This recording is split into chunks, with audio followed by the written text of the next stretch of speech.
Somewhere on your social feed right now, a video may be circulating that looks exactly like a celebrity personally recommending Honey Peak Gelatin gummies, and there's a good chance that celebrity never said a word about the product. That's the first thing worth knowing before considering it.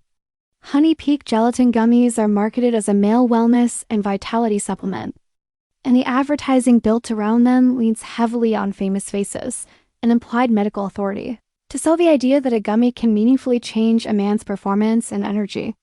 The problem is that those celebrity appearances and doctor-style endorsements shown in the ads appear to have been generated or manipulated using AI rather than being genuine, a tactic that's become increasingly common across supplement marketing precisely because a familiar face short-circuits the skepticism a stranger's ad would normally get.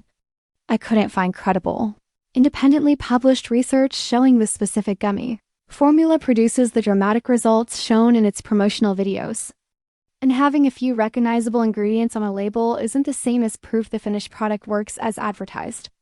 This style of marketing, a dramatic reveal video, a familiar face, urgent limited time framing has also been associated with recurring billing complaints in similar campaigns, where people believe they were making a single purchase and later found additional charges on their card.